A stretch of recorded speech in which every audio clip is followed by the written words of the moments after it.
Good evening and welcome to this week's edition of In Conference with yours truly, myself, Archbishop Jerome Lloyd, titular Archbishop of Selsey, an old Roman bishop.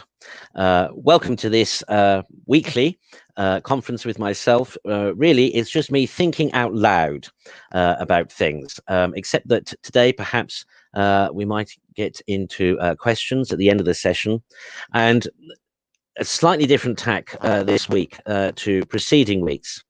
In preceding weeks, I've spoken about the historical and the liturgical differences between various traditionalist Catholic groups. But what I want to do this evening is share some thoughts, particularly about why Old Romanism is again different from the Society of St. Pius X, or the Fraternity of St. Peter, or the Society of St. Pius V, and all the others. We've kind of covered all the sort of major differences, but there is, I think, one very fundamental difference between us old Romans and all those other traditionalists, and that is this.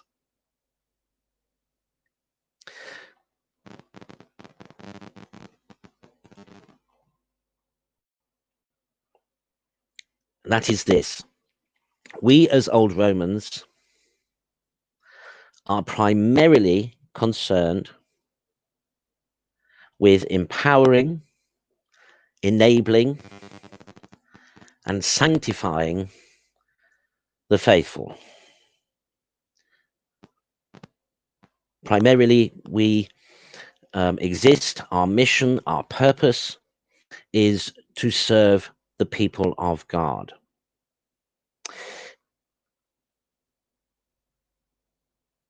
In contrast to, and I will explain this nuance in this slight nuance in a minute, but in contrast with those other traditionalist groups who, on the whole, have a different emphasis, either a particular emphasis on the liturgy, the traditional liturgy, a particular emphasis on traditional doctrine or dogma as they perceive it, or a particular emphasis on the priesthood and the formation of priests. By which I mean, for example, the Society of St. Pius X will say of itself that it was founded, conceived by Archbishop Marcel Lefebvre primarily to ensure the continuance of the Catholic priesthood. And so its particular charism is all about the priesthood, and its particular focus and the locus of all its energy, in other words, of all its thought, all its concern, where it directs its resources, is primarily to the formation of priests. So they are concerned always, first and foremost, to provide for the seminaries. And latterly, or afterwards, are they concerned with necessarily chapels? Indeed, the majority of traditionalist Catholic chapels are, rather ironically, sort of congregationally led or founded. Indeed, when the traditional Catholic movement as a reaction to Vatican II began, it began primarily the grassroots level from amongst the faithful. They themselves, on the whole, rallied round those few traditional priests who refused to say the new Mass and gradually provided the means by which that Mass could be offered, so that they themselves raised the money and built the chapels, etc., that some to this day have survived. Sadly, some over the years have disappeared.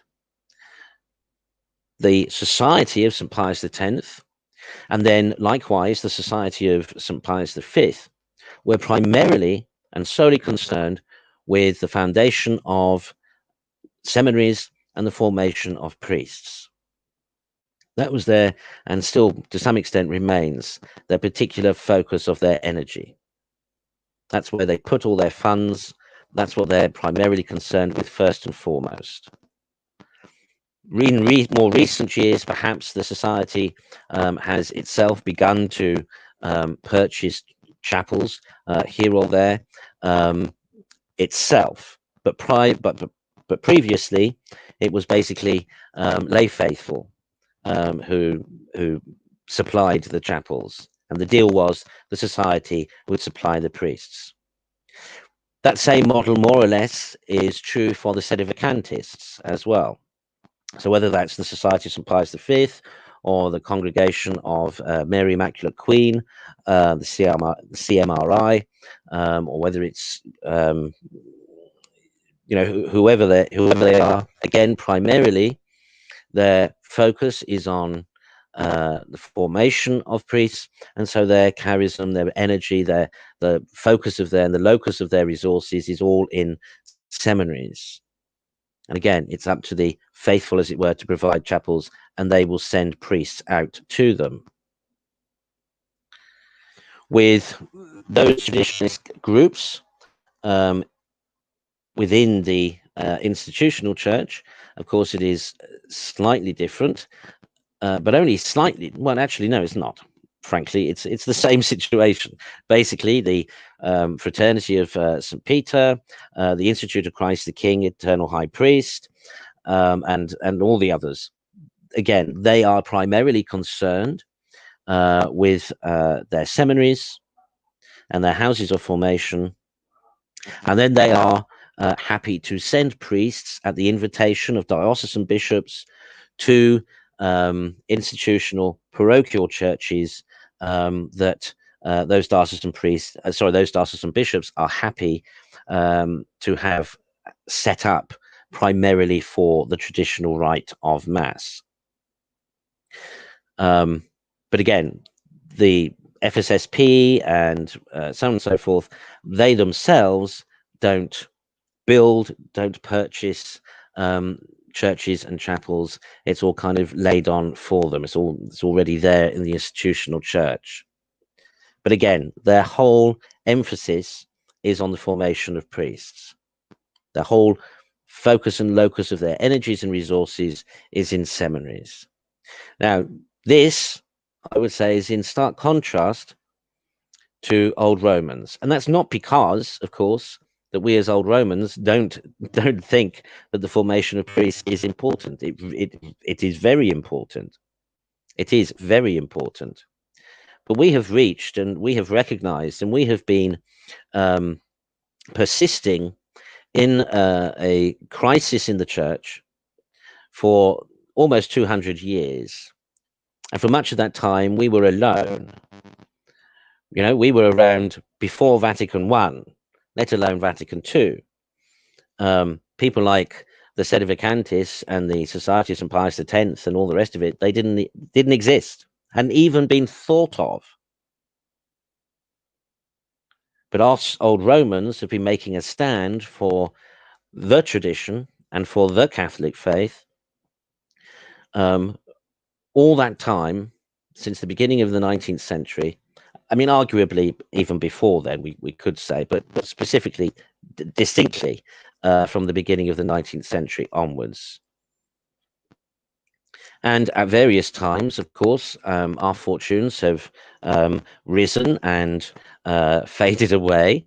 Probably the highlight of the realization of our apostolate was in the first half of the 19th century, where, particularly in America, we had several churches and chapels, and yes, even a couple of seminaries as well.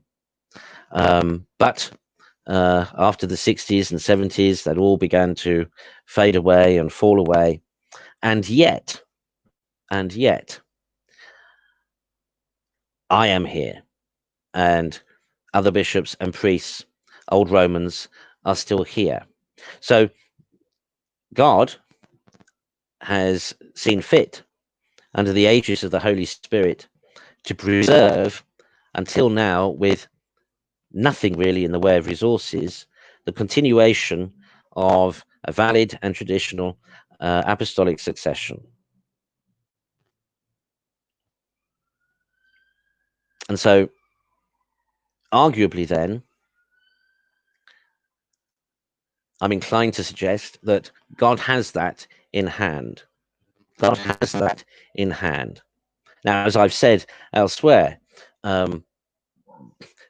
these are precarious times for the traditional faith and for the traditional Catholic movement. And there are perhaps not as many, certainly, priests and bishops as there could be or might need to be in order to, you know, if all those who call themselves Catholics around the world suddenly reverted to tradition, we'd be in a pickle, for sure. There's not enough bishops and priests for that. But nonetheless, they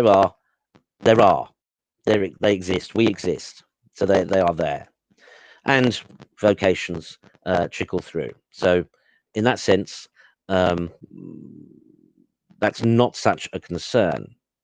Perhaps for us as old Romans, more of a concern, and the real raison d'etre, the real reason why God perhaps has preserved us until now, is to assist and facilitate and enable and empower a revitalization and a renewal of the traditional faith in the laity, in the people of God.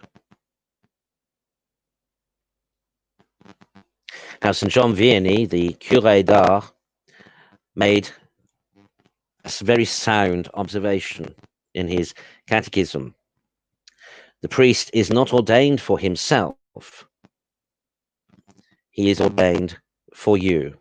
The priest is not ordained to be a priest for himself, to minister the sacraments to himself.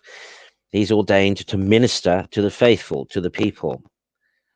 But then what's important, of course, is that there are people, there are faithful for a priest to minister to. And so perhaps those of you who are very familiar with the traditional Catholic movement, perhaps one of the things, maybe it's subtle, maybe it's too subtle, I'm not sure, you can tell me, but perhaps one of the things that's different about the old Roman expression is the fact that you perhaps have seen that we don't go on and on and on about vocations to the sacred ministry. We don't go on and on and on about the validity of this, that, and everything else. If you look at our programming for Old Roman TV, if you look at our weekly publication, The Old Roman, I hope that you will have noticed that the vast majority of the content is directed at Catholics, the faithful in general, and that our emphasis is on sound doctrine, on pious custom, on knowledge and understanding of true Catholic tradition and faith and practices, all with a view, of course, ultimately to the sanctification of the people of God.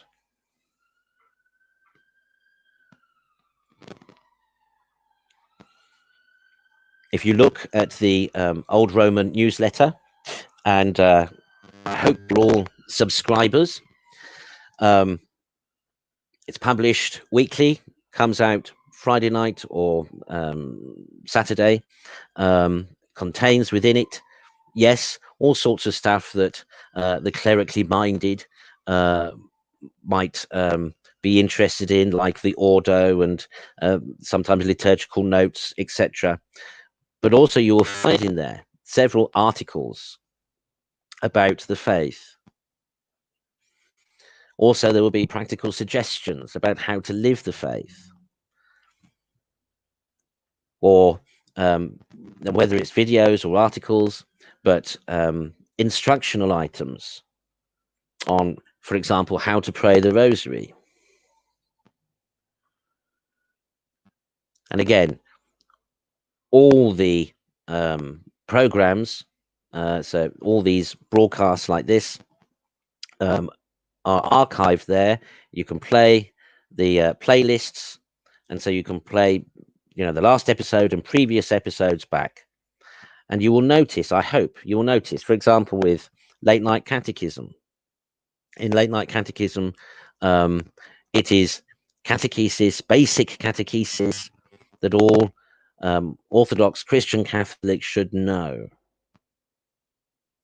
Indeed, the subtitle of that series is Back to Basics, perennial teaching for contemporary Christian adults in the 21st century.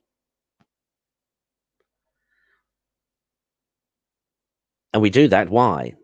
Because for so many years, Catholics have not been taught the faith. As I said last week, I think in Contramundum, or maybe it was this program last week, but the vast majority of Catholics today have not received any form of catechesis since their confirmation. And for some of them, not since their first Holy Communion. Because, of course, the number of confirmations from those who made their first Holy Communion over the past 30, 40 years has dropped. It's not usually the case today that everyone who made first Holy Communion is then later confirmed. And so there are a lot of Catholics around today who have not had any catechesis since they were a child. And that's why the church, and the crisis in the church, is in the way it is today. Yes, as we've addressed the last 2-3 weeks, there are all sorts of problems and issues at the top. And goodness knows, each of the past 3 or 4 weeks, there has been another scandalous headline about the institutional church. This week, of course, it's the fact that Cardinal Becciu, who last week was exposed and fired from his curial positions for doing naughty things. Now it transpires that the money that he had misplaced, he had used in vengeance to bribe um, uh, a case and a trial in Australia against a rival of his, Cardinal Pell. Before that, we've had priests who suddenly discovered that actually they were never baptized. So, in fact, they were never confirmed. They were never validly ordained priests, who have had to be baptized, who have had to be have had to be then confirmed, have then had to be ordained properly. And that just smacks of being the tip of the iceberg. Because their baptisms should have taken place over 30 years ago and didn't. So all the people, all the other babies that were baptized at a similar time to them, all of those baptisms are now in question, are now in doubt. And subsequently then, so too are their confirmations, so too then are their marriages, so too then perhaps their religious professions, and dare we think it, even more priests who aren't actually priests, but who nonetheless people have turned to for the sacraments, people have gone to for confession, thought they were absolved of their sins, went to daily mass and thought they were receiving the Holy Eucharist. But as I said, the last 3 or 4 weeks we've talked about the issues, the doctrinal issues, and the issues in the hierarchy. But the really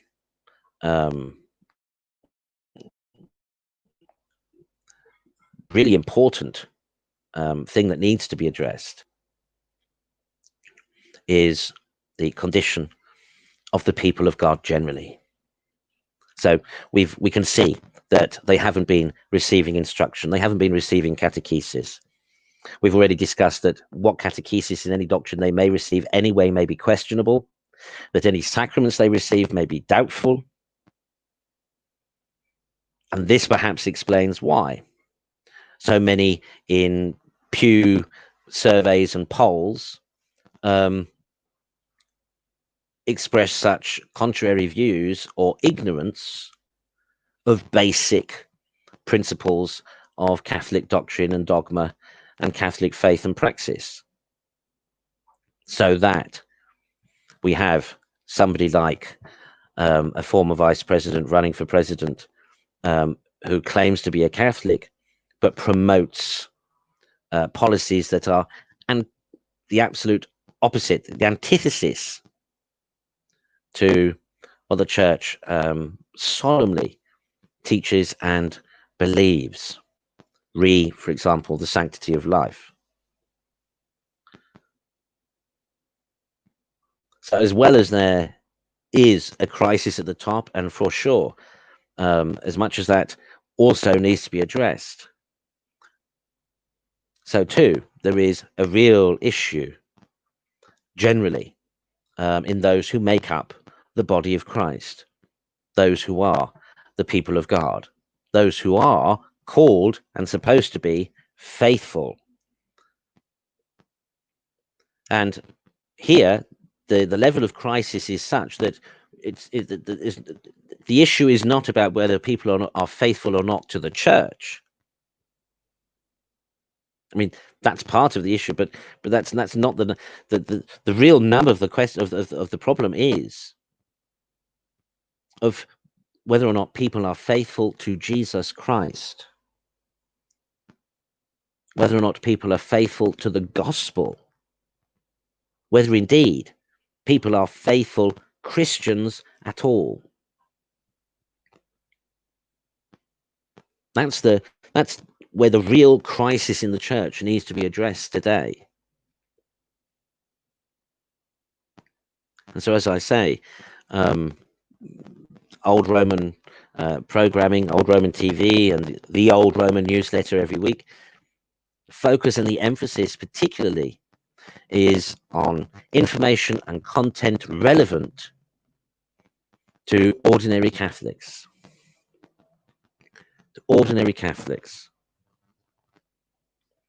And to those who would be Catholics, to those who would be Orthodox Christians.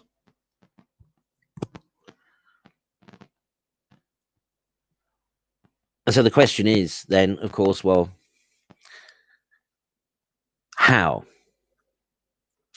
How do we address that crisis? How do we do it? Well, first and foremost, it is about going, as I said, relate like catechism. It is about going back to basics. It is about, for example, talking about, teaching about personal holiness, about understanding what it means to be a Catholic Christian.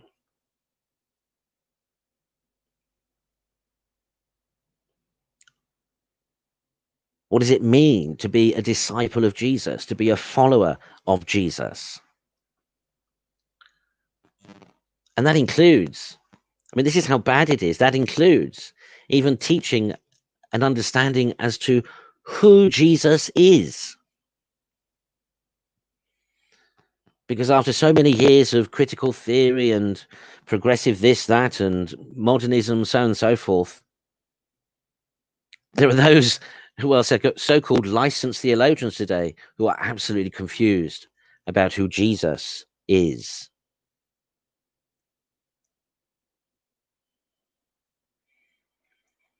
So Christology is paramount.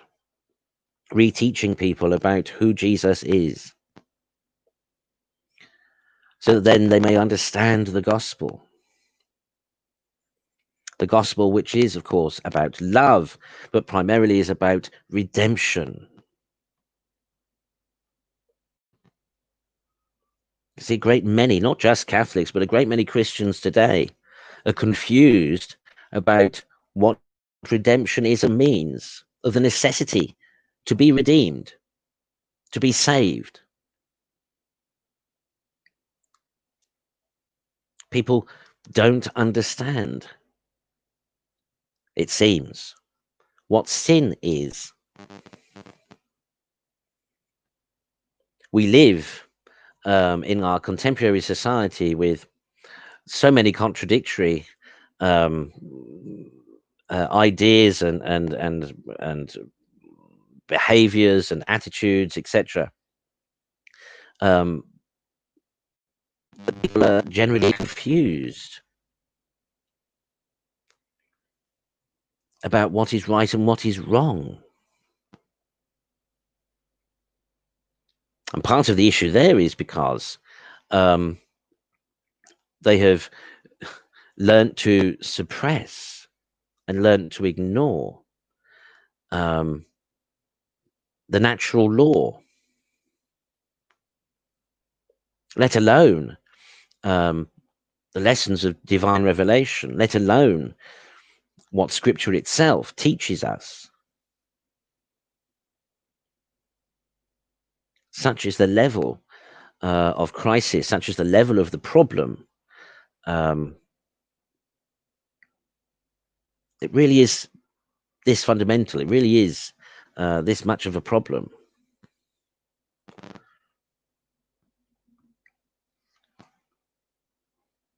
So we need to focus on personal holiness. We need to focus on deepening people's relationships with God. Teach them about the necessity and the reason why they should even have a relationship with God. And then give them the tools. Teach them how to initiate, how to continue, how to deepen and develop a relationship with God.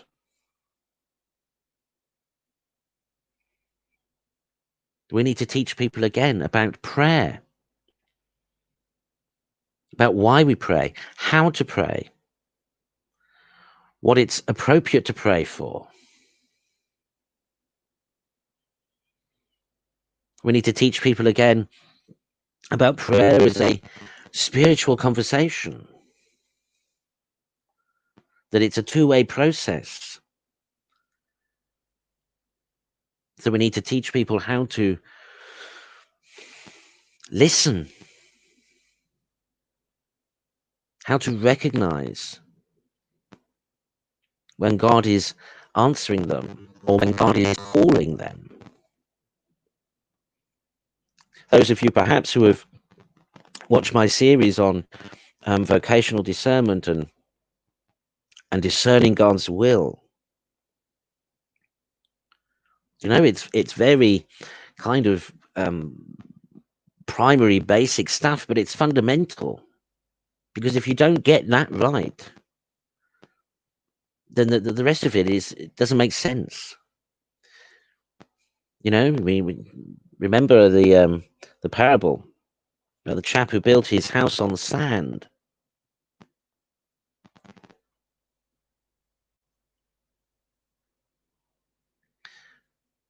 So prayer, and then of course spirituality. Prayer and spirituality, piety. You know, the term pious and the word piety have become anathema to many Christians today. People, supposedly faithful Christians, hear the word piety and they turn off. Nobody wants to be pious. Nobody wants to be a holy Joe. Nobody wants to be an Anna in the temple. Nobody wants to be. And you know, the irony of my using phrases like that is that there are very few people today who will know what those phrases mean, because they come from a time where they were mocking those who were over pious. You know, to call or refer to someone as Anna in the temple meant to refer to someone who appeared to be always in church. It was a kind of sleight of hand comment that sisters, nuns might make in a convent. You know, has anybody seen so and so? Oh, what, you mean Anna in the temple? Have you tried the chapel? She's probably in there saying another rosary. Holy Joe, you know, meant somebody, again, who was pious, but who people thought was too pious, over pious. You know, where's Joseph? Oh, he'll be at Mass.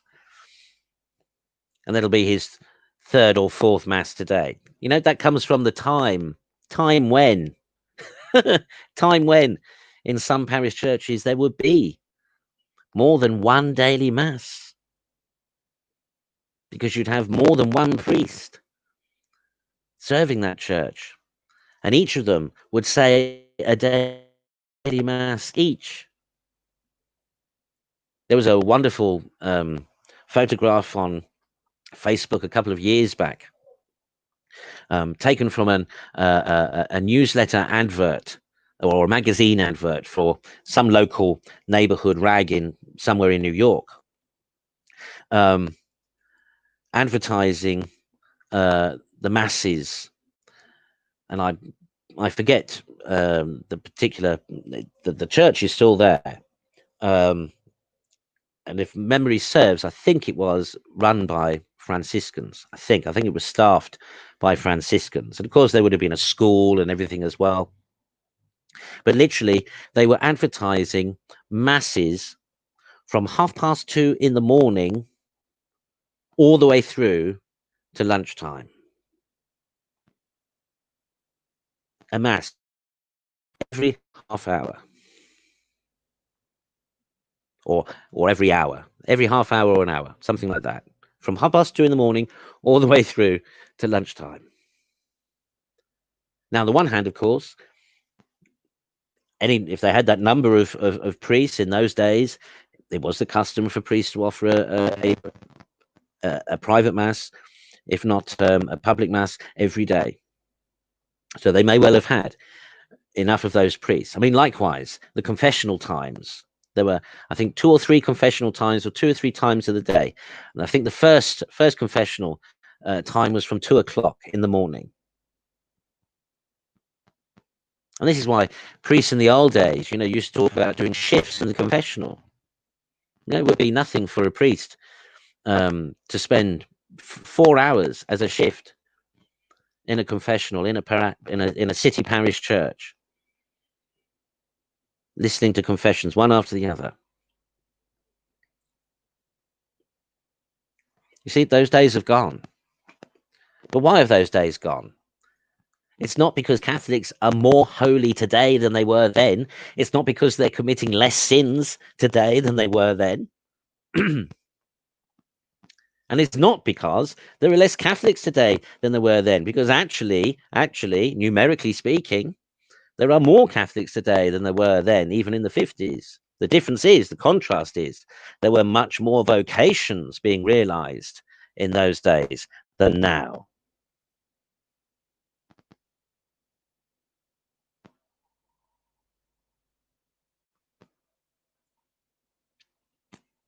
But I've got to be careful that I don't digress. So yeah, the Anna in the temple, that was used as a phrase when people were pious. It was used against those who were overly pious. Today, nobody's pious. I mean, there may be a handful of people. We all may know perhaps somebody who is perhaps pious. And when we think of somebody today who is pious, what do we mean by that? How do we rate piety today? How do we spot it? How do we recognize it? People might say that somebody who goes to Mass every Sunday is pious. Well, somebody who goes to one Mass a week, by today's standards, is considered pious.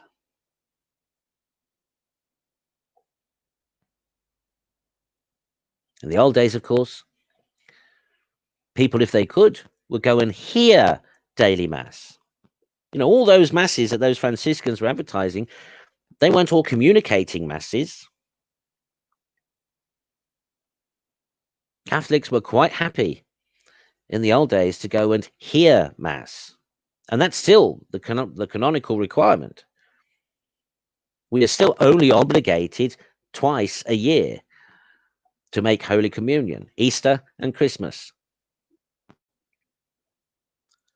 In those days, people didn't expect to receive Holy Communion every time they went to Mass. And in those days, of course, they went to Mass several times a week, if not every day. You see, those who were Anna in the temple were the sort of people who went and heard 2 or 3 Masses. Because of those time schedules, people could go and hear Mass on their way to work.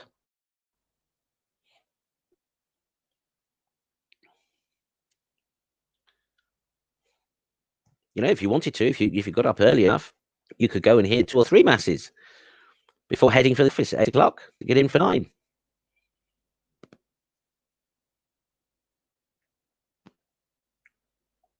But today, people think somebody is maybe bordering OTT if they go every Sunday religiously, people say, to Mass, and then maybe once or twice in the week as well. And then we say, oh, they're pious. They're pious.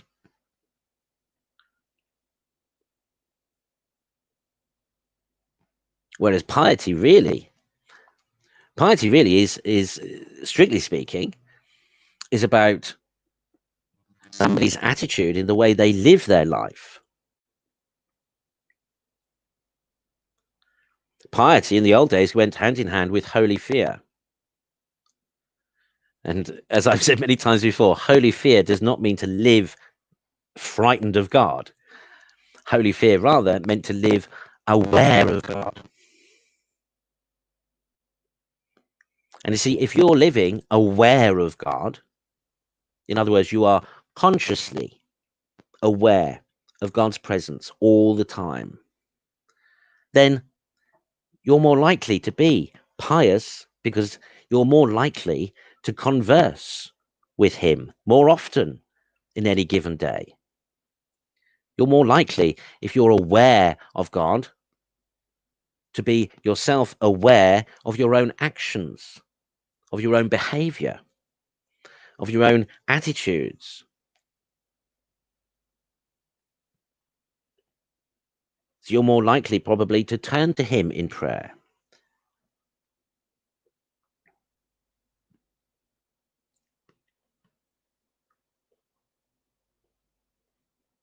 Whereas today,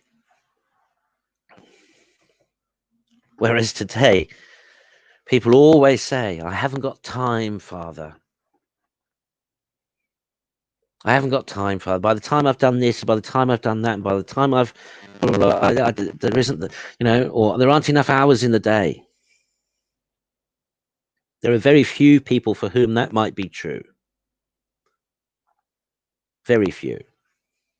But what's interesting is, of course, nobody thinks, well, I ought to be making time for God the priority of my day. Nobody thinks, oh, maybe I ought to rearrange my life so that I do spend time with God first.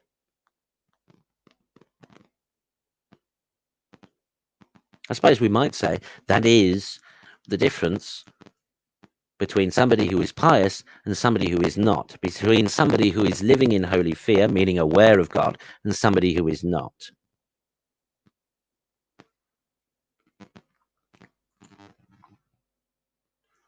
You see, spirituality, piety, religious practice should be first nature to a Christian. First nature to a Christian. Not second nature, but first nature. Somebody who is seriously striving to live in love and in union with God, with all their heart, with all their mind, with all their soul, with all their strength, is somebody for whom prayer is going to be a way of life, for whom it's going to be totally natural to think of praying to God about anything. It's going to be completely natural for them to put God first, to prioritize their life around God and his will and his law.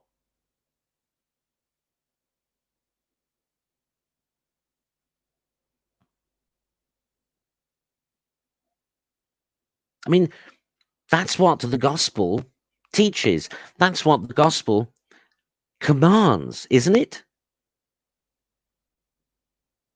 I've never yet been able to find a verse where Jesus says, um, you know, yeah, anyone could be my disciple. You know, if they can just spare, 1% of their time, if they just spare me 1% of their capability to think, if they just give me, a little nod of the head, a little show or sign of appreciation now and again. Jesus never said, never said, if anyone would be a disciple of mine, he must first deny himself, take up his cross, and follow me. The first and greatest commandment is this, that you love the Lord your God with all your heart, with all your soul, with all your mind, with all your strength.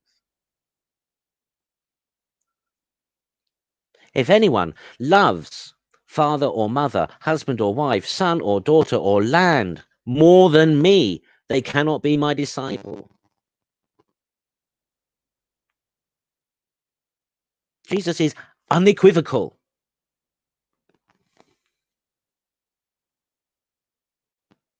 There's no maybe today, maybe tomorrow, maybe 5 minutes here or there. There's no when I think about it, if I think about it, when I think about it.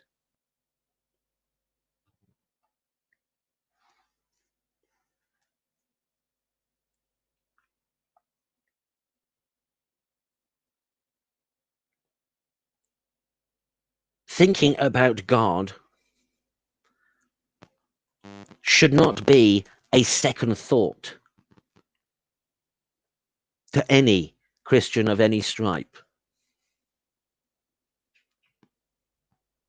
Our first thought, our foremost thoughts, must always be focused on him. Because nothing else is ever going to make sense as a Christian. Otherwise, you're always going to think, why does nothing ever work? Why, I do this and whatever. And why aren't things easier? Why wasn't,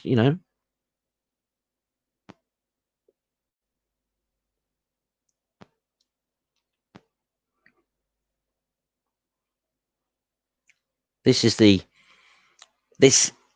is the crisis in the church today. This is what needs to be addressed. And people have these fanciful notions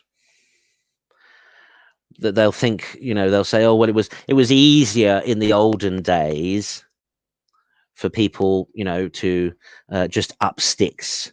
It was easy for the apostles just to drop their fishing nets and go and follow Jesus and walk around Israel for 3 years.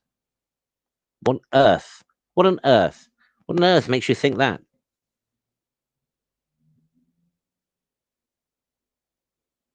Rather, there's everything to suggest that the apostles were able to do that because they lived in holy fear, because they lived in love with God, such that they had sufficiently provided for their wives, for their families.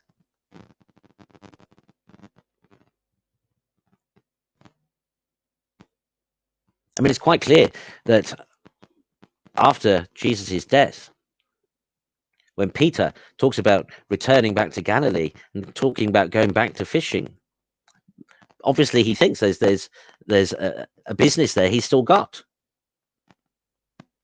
And don't forget, during those 3 years they're walking around with Jesus, they actually go to Peter's mother-in-law's house. Indeed, recent excavations have produced Peter's house in Galilee and unearthed perhaps the first Domus Ecclesia, perhaps the first house church, with mosaics and everything dating back to the 2nd century. Clearly, a locus for a Christian community, an early Christian community. But this notion that people have, this fantasy, this romanticized, sentimentalized pap that people have in their heads, all because, and why do they have it? Why do they have it? Because the last time they studied the scriptures, the last time they considered the faith was when they were children in catechesis for First Holy Communion. That's why people have this infantile, simplistic, oversimplistic appreciation of our faith and of our religion. Because as adults, they haven't studied it. Oh, they may have gone week by week, wrote, on to mass, but they haven't studied the faith. They never moved on from my first book of Bible stories. That's what's still in their head, And so when they hear the gospel proclaimed at mass, they hear something familiar. Oh, I remember this parable. And perhaps fleetingly, God hopes, but fleetingly perhaps in their mind might flash back one of those awful, technicolored drawings from a children's catechetical book 20, 30, 40 years ago, 50 years ago even.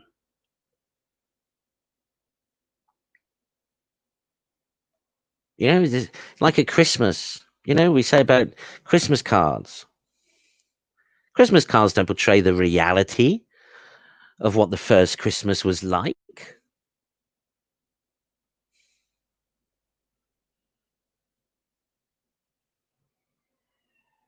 And yet that's what people think when they think of the baby Jesus, you know, away in a manger.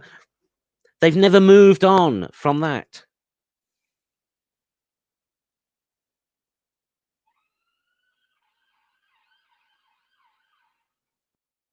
You know, they've never studied the epistles. They've never moved on from the you know, the cartoon or the picture books of the Gospels, of the parables, or the healings of Jesus. They've never read the epistles. They've certainly probably barely skimmed the pages of the Old Testament.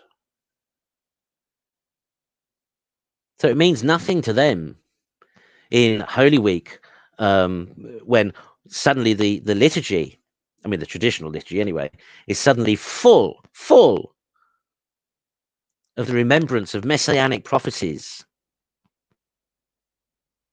You know, remember Holy Saturday, the Vigil, 12 prophecies in the traditional rite, going from Adam in Genesis all the way through, demonstrating, showing God's plan of salvation and redemption, which ultimately, of course, culminates in Christ and with his resurrection, his defeat over death. All of that, whew, over the top of most Catholics' heads. No appreciation of that at all, no idea of that at all. You know, flipping through their mind is probably, you know, some 50s Hollywood actor dressed as Moses, parting the technicolored red waves of the Red Sea, or some scene from Ben-Hur or Quo Vadis or something like that. They've no idea. This is why the church is in crisis. This is why.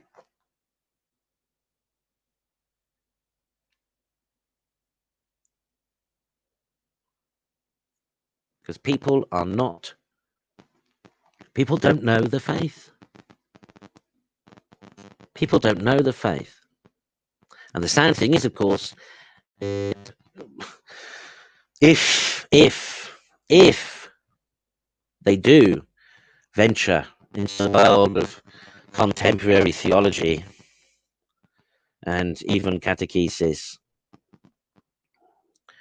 then they just enter a maelstrom of confusion, where they're just taught that everything is subjective, everything is relative, nothing is real. What is existence?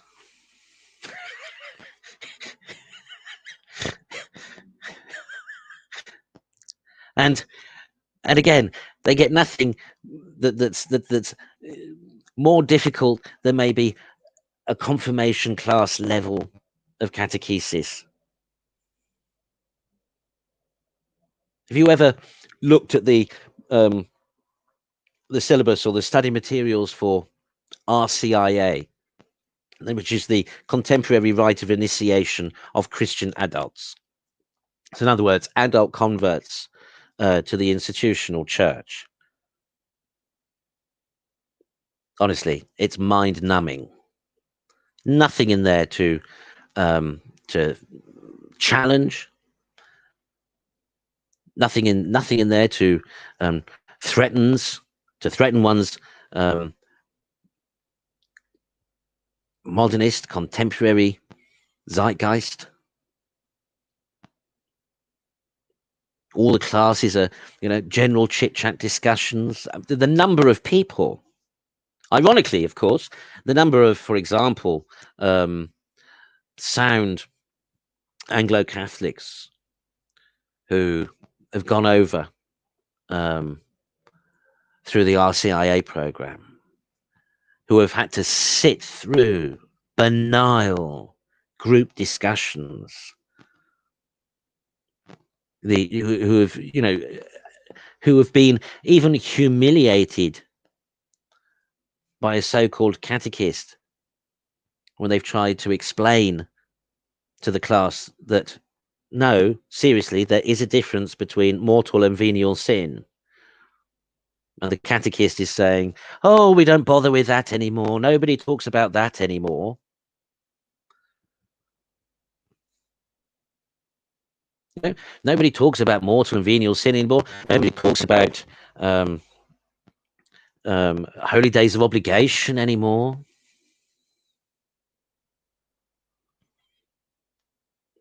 Nobody talks about the rights and responsibilities and duty of the faithful. Oh yes, they'll say, you know, they'll say that, oh, well, it's in the Catechism of the Catholic Church. Yes, and who reads that? Who reads that in RCIA? Who goes through that in RCIA?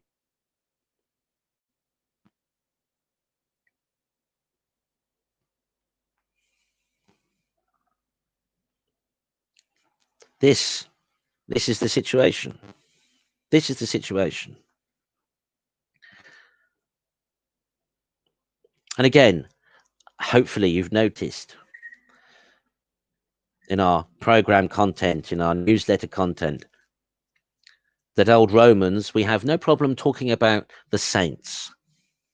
No problem talking about the saints. Those of you who watch Old Romans Unscripted, perhaps on a Saturday evening, will know that invariably myself, Bishop Kelly, or Father Tom, or Canon Raphael, or Brother Stanislaus, whoever is with us, we will just, you know, almost nonchalantly refer to, you know, well, of course, when Saint so and so said this, or when Saint so and so did that, or, you know, when we read in the life of Saint so and so, we talk about the saints, and we're discussing, well, all sorts of rubbish. We're discussing, you know, politics, or discussing church politics, or whatever.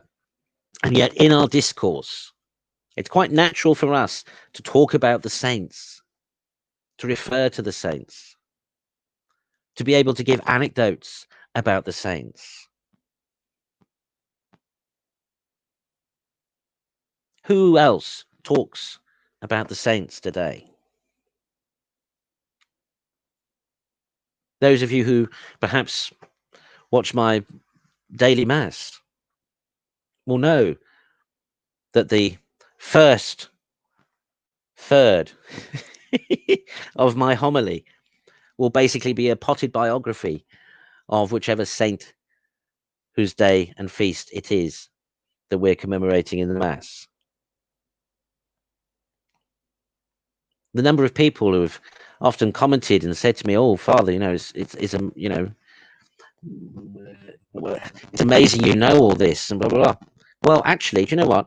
That's one of the benefits of the traditional liturgy, is that it is the same every day, every month, year in, year out.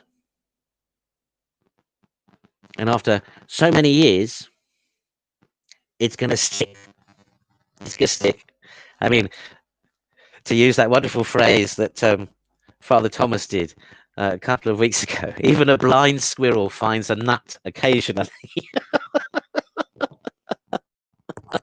Well, likewise, a traditional Catholic who makes a point of hearing Mass, of reading the Old Roman, and reading, you know, in the Old Roman, every week, yes, you've got the Ordo, which tells you which Mass is to be said and which saints' days are commemorated, etc. But you know, if you scroll further down in the Old Roman, you will find the biographies of the saints and details, historical notes of the feasts that are being kept that week. So you can read this for yourself. I mean, I confess that sometimes I read bits of that out at the beginning of my homily, because, you know, I can only remember so much. But time was when talking about the saints and talking about their lives and their testimony was something that Catholic families did all the time. I you know, that's what you discussed at family meal times. Remember those meal times, family gathered together for a meal? And in Catholic families, yeah, if it was Saint so-and-so's day, you talked about it. Remember, um, Saints' days were a big part of social culture right up until the 60s and 70s, right up until Second Vatican II. Second Vatican II, Vatican II. Observing Saints' days and knowing about Saints' days and observing the different cultures and customs of Saints' days, which of course reflected the time of year, reflected the seasons at the same time. We've just had Michaelmas, which signified autumn. The Holy Cross Embertide. All this would signify autumn. All sorts of traditional customs, traditional food. Families would prepare traditional dishes for particular saints' days and particular seasons of the year. People knew who you meant if you said, oh, I'll pray for St. Anthony for you, or I'll pray to St. Jude for you. People knew who these saints were, and they knew why somebody was going to pray to them. What, not pray to them, but would ask their intercession for you.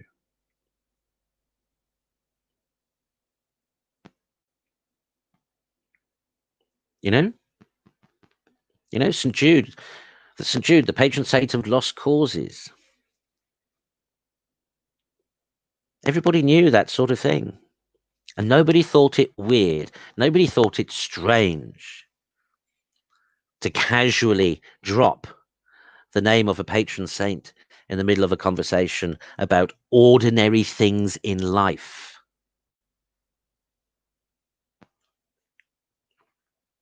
Or did you hear so-and-so's getting married? Oh, I'll pray to so-and-so and I'll light a candle to the Madonna for them. Did you hear so-and-so's been ill? Oh, what have they got? Oh, they're suffering with it. Oh, I'll ask some what's-it to pray for them. Did you hear so-and-so's pregnant? Really? When's she due? Blah, blah, blah, blah. I'll go to the shrine and pray for her. This was ordinary, passing conversational stuff. Nobody does it now. And if people do it, other people think they're weird. They're strange. And yet this was how we lived in communion with the saints. This was how communion with the saints was manifest.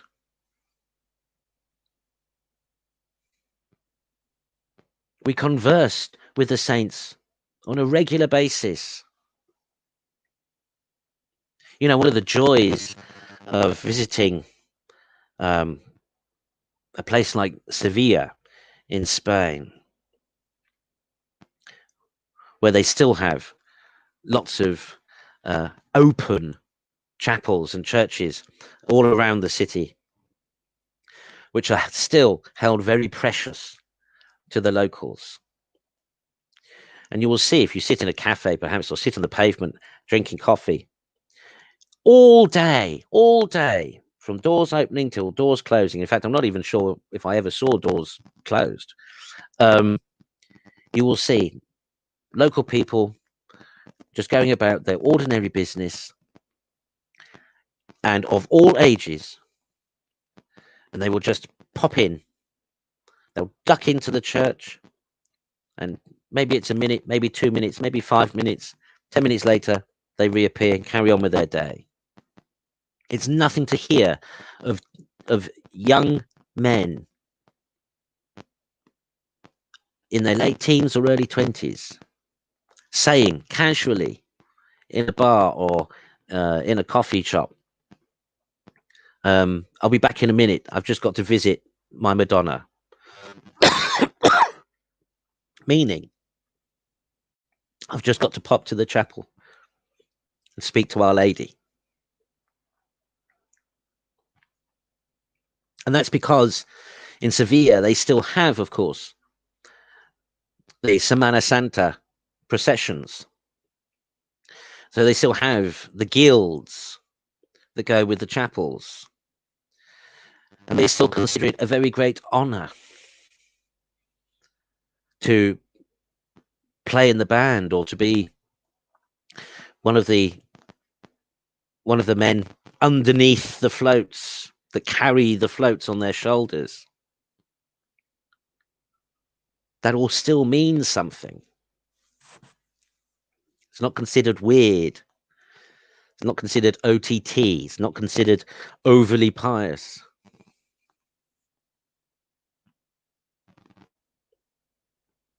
But in other places, of course,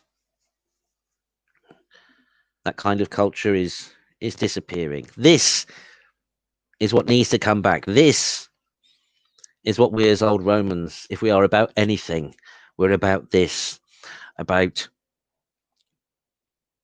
bringing back and enabling and facilitating and teaching about authentic tradition, authentic Catholic culture.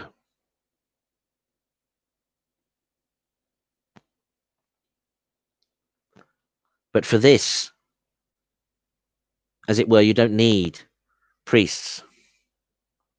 For this, we don't need seminaries. For this, we don't need to focus all our resources into cassocks and vestments and so on and so forth. For this, we need people. For this, we need the faithful.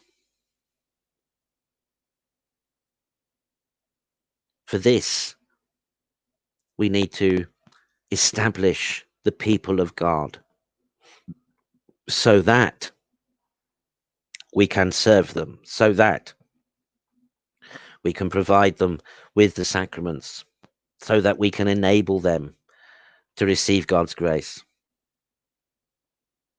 But in the first instance, we need to teach. We need to teach. And of course, that's the prime objective of the episcopal ministry, is about teaching. And priests share in that teaching ministry of the bishop. And it's teaching that has been missing.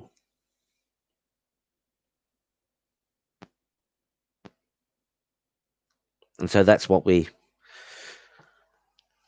humbly hope to provide. Easily relatable, understood, appreciable, but sound, orthodox Catholic teaching, so that the people of God may indeed be made and become worthy of his grace because of their own desire and effort and persistence and want to become and to make themselves holy.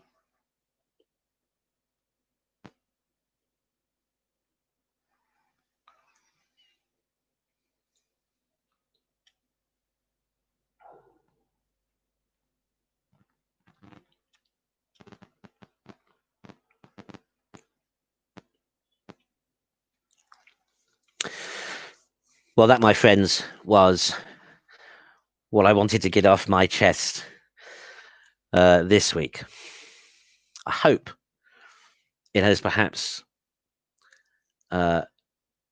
enabled you to understand something about my ministry as an old Roman bishop, about where I'm coming from and why I strive to do what I do.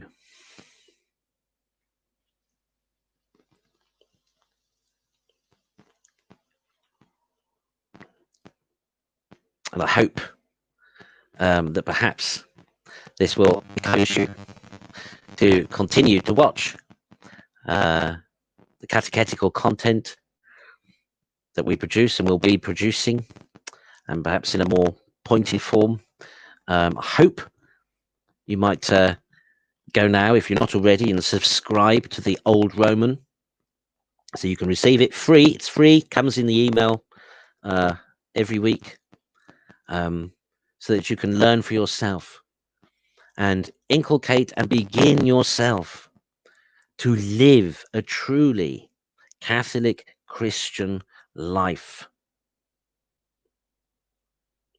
If there's one thing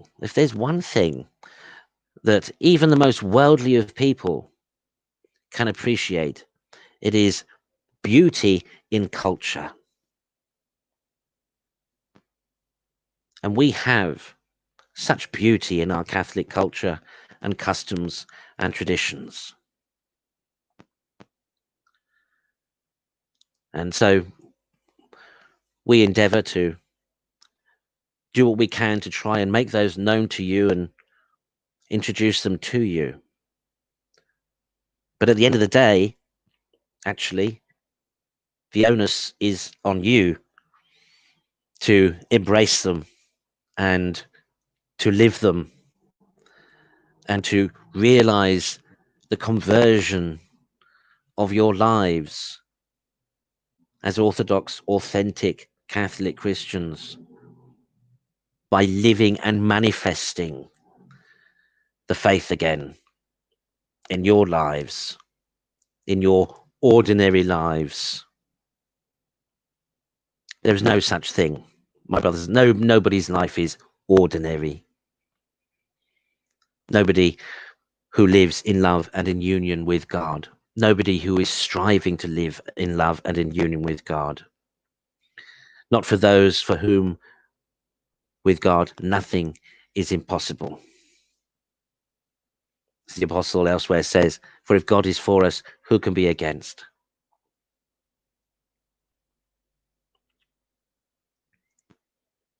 So we hope to be of service to you as Old Romans. And please, don't be shy to ask us for information. Don't be shy to suggest programs that you might be interested in. If there are, aspects of tradition that you would like to know more about, whether it's pious customs, whether it's perhaps culinary delights, whether it's seasonal customs, whatever.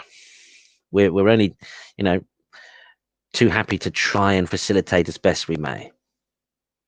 Now, of course, in respect of that, please note the video that follows, because that will enable us to enable you.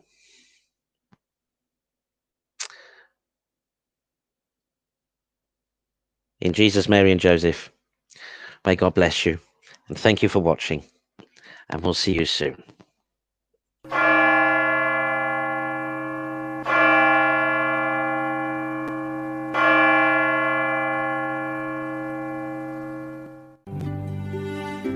Old Roman TV needs your help.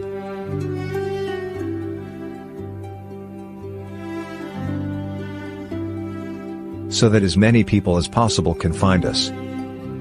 We need you to share, like, tweet, and emote every episode you watch. We need everybody to subscribe to our YouTube channel so that we can monetize it. Subscribing to the ORTV YouTube channel means you can re-watch your favorite or missed episodes whenever you like. But to really help us, we need regular financial support to enable us both to sustain and to improve our programs. Becoming a patron means not just receiving great merch, but also other privileged benefits like advanced viewings, premieres, sponsor surveys, unique interviews, and many other benefits, including a regular Mass intention.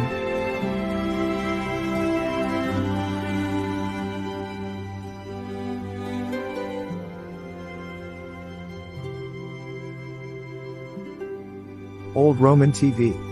Presenting the same faith Today, as yesterday, for tomorrow.